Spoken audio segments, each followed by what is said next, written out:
Opinion: looming threat of a third world war by most accounts and developments. Tensions in most parts of the world are currently at their peak. Conflicts in Europe, the Middle East and Asia show grave signs of escalating, suggesting the possibility of a third world war taking place in the not-too-distant future. No real guesswork is required to identify the leaders responsible for these simmering and sudden conflagrations. 5 or 6 of them are prominent players, while the rest are possibly being assisted to manage their own region-wise or country-wise disputes by their more prominent counterparts. Currently, the prominent ones are Donald Trump, United States, Xi Jinping, China, Vladimir Putin, Russia, and Kim Jong-un, North Korea. The second rung of conflict-driven leaders includes Benjamin Netanyahu, Israel, Ayatollah Khomeini, Iran, Volodymyr Zelensky, Ukraine, and Field Marshal Asim Munir, Pakistan. The bottom line is that the behaviors and endgames of the leaders mentioned are difficult to predict, and so is the impact of their decisions on the world community geopolitically, geoeconomically, and geostrategically going forward. Let us start with the crisis in South Asia, involving Pakistan and India, its 2 major players. The recent crisis emanating out of a terrorist strike in the sublime environs of the Kashmir Valley that claimed 26 civilian lives, has been the most significant one between these 2 nuclear-armed nations in several decades. It saw military action unfold and wantonly violate earlier mutually decided and agreed to geographic thresholds. It saw state-of-the-art weaponized systems being used and tested for the first time, with telling impacts produced on the ground. It concluded with intense and high-level diplomatic engagement, with the US government indirectly stroking its keys, though India pointedly denied such third-party intervention.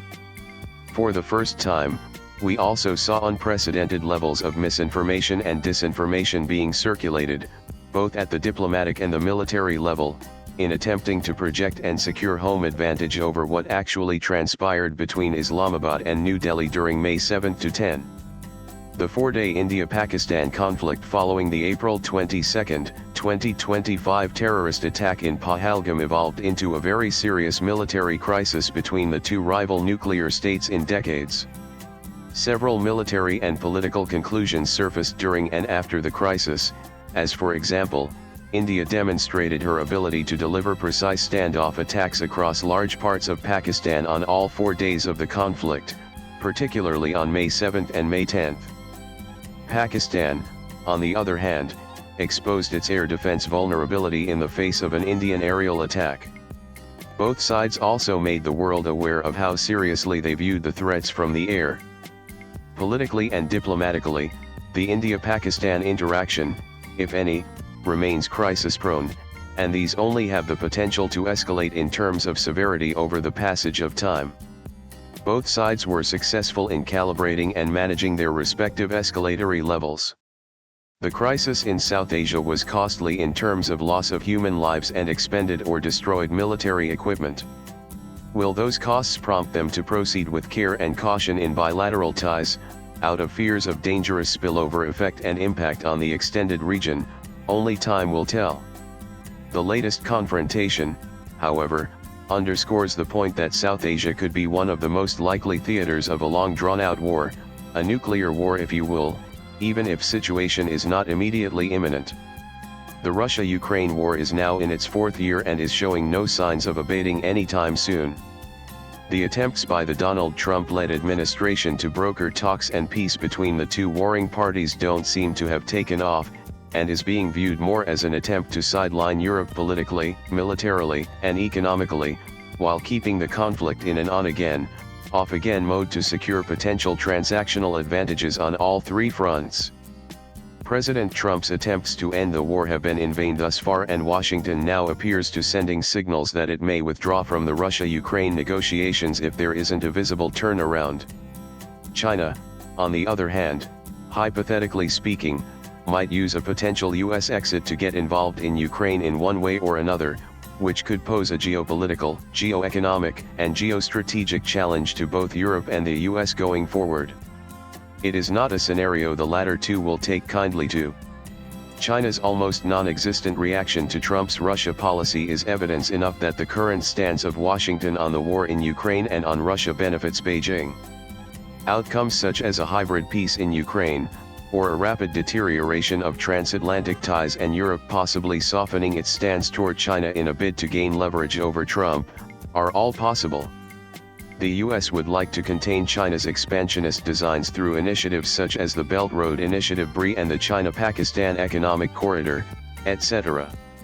Reviving the Istanbul peace process and facilitating renewed engagement by key international players is the need of the hour.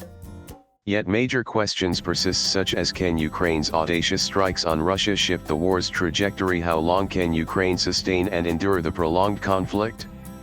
Or, can the main actors in the ongoing war, Ukraine, Russia, US, NATO and the European Union, overcome current trust deficits to forge a durable peace, or will they facilitate a conflict or conflicts that escalate and cause more irreparable damage?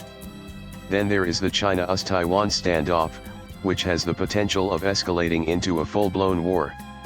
North Korea's decision to carry out multiple nuclear and ballistic missile tests has raised global concerns about its ability to strike targets far beyond the Korean peninsula at a time of its choosing. Current regional instability has heightened North Korea's tensions with South Korea and Japan, both major US allies in the region, and led to the increased military presence of the US and its allies. The international community has responded with sanctions and diplomatic efforts to curb North Korea, but these efforts have faced challenges, including China's reluctance to enforce sanctions on North Korea. The crisis carries a risk of escalation, with North Korea's provocative actions and rhetoric raising the possibility of enhanced military conflict. Israel's attack on Iran to neutralize the latter's nuclear capabilities seems to project a larger objective: a change of regime in Tehran. If media reports coming out of Iran are to be believed, most Iranians are unhappy with the state of the economy, the lack of freedom of speech, women's rights, and minority rights. The June 13, 2025 aerial strikes have claimed the lives of the commander of the Iranian Revolutionary Guard Corps (IRGC), the Chief of Staff of the Armed Forces, and many other high-ranking IRGC chiefs. Iran has retaliated, striking at what it claims are dozens of targets, military centers, and air bases in Israel. A chain reaction has started and it is unclear where it might lead. Backed by the US, Israel could engineer a regime collapse in Iran.